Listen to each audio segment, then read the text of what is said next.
Hi guys, welcome to the 100 Days Pilates Challenge, where you have promised that you will do Pilates every day for at least 10 minutes. So this week I will show you 3 exercises that are fairly basic exercises that we're going to build on throughout the 100 days. And also I'll show you a few variations during the workout. Okay, so the first one we're going to do is called the pelvic clocks. So you'll need a mat.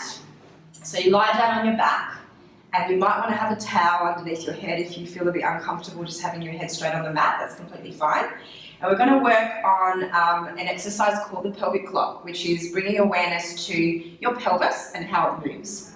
So I want you to imagine you have a clock on your pelvis, your belly button is 12 o'clock and your pubic bone is 6 o'clock. And we're just going to move our pelvis to 12 o'clock so the back flattens, and then we're going to arch our back a little bit without our ribs moving into 6 o'clock. Okay, so the movement looks like this, back and forth, and I want you to do 20 of these. So you might want to pause the video now, do your 20, then press play again because I'm going to show you the next exercise. Okay, so the next exercise is called the hip roll. It is essentially a progression on the pelvic clock. So from the pelvic clock, you do your 12 o'clock, and then you continue to roll the pelvis off the mat, and then you're rolling each of your vertebrae off the mat. So we're actually lifting the hips up, but just stopping until we're just at the shoulder blades. From here we breathe in, and then as we breathe out, we're going to lower the ribs back down, and we're going to place each vertebrae back down one at a time. I just want you to be careful here of coming up too high, which ends up arching your back, which puts a lot of pressure on your lower back and your neck. So none of these exercises should hurt. Okay, so I'll show you one more time, and you're going to do between 10 and 20 of these as well. So this is your full hip roll. You breathe in at the bottom, and then you breathe out to roll it to 12 o'clock, and then peel each vertebrae off one at a time. Stop when you're at your shoulder blades, check that you're still tucked under, your back is long, breathe in, and then breathing out as you peel the spine back down, or press the spine back down into the bed one at a time.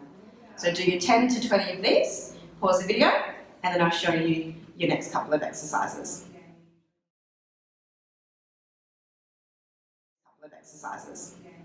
Okay, so the next exercise are called your leg floats. So we're going to start off by putting our hands on our hips. Okay, we're going to find our neutral position, which is essentially your 6 o'clock. So it's where you press your tailbone down, you have a little arch in your back, but your ribs are down. Okay, from here, you're going to make sure there's no movement through the hips as you float one leg up to tabletop.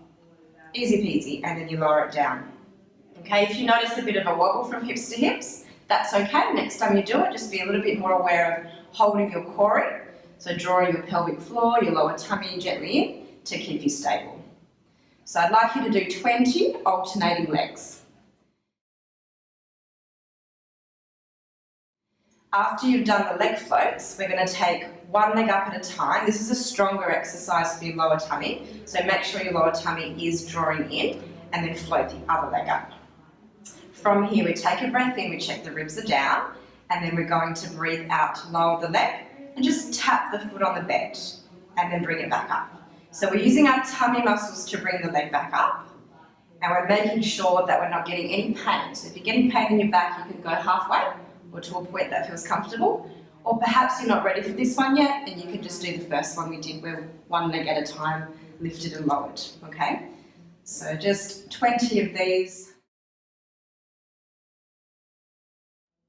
All right, so this exercise is called the ab prep. It's just like a little mini crunch. What you need to focus on here is keeping your pelvis neutral, and interlace the hands behind your head. Elbows are up just where you can just see them, and you're going to keep that chin gently drawing towards your throat. It's like you have a little baby chicken or a little soft-boiled egg between your chin and your chest that you're just gently holding. So you maintain that position, and you're sliding your ribs down and just lifting your shoulders just off the bed. It doesn't have to be very high, and then lowering back down.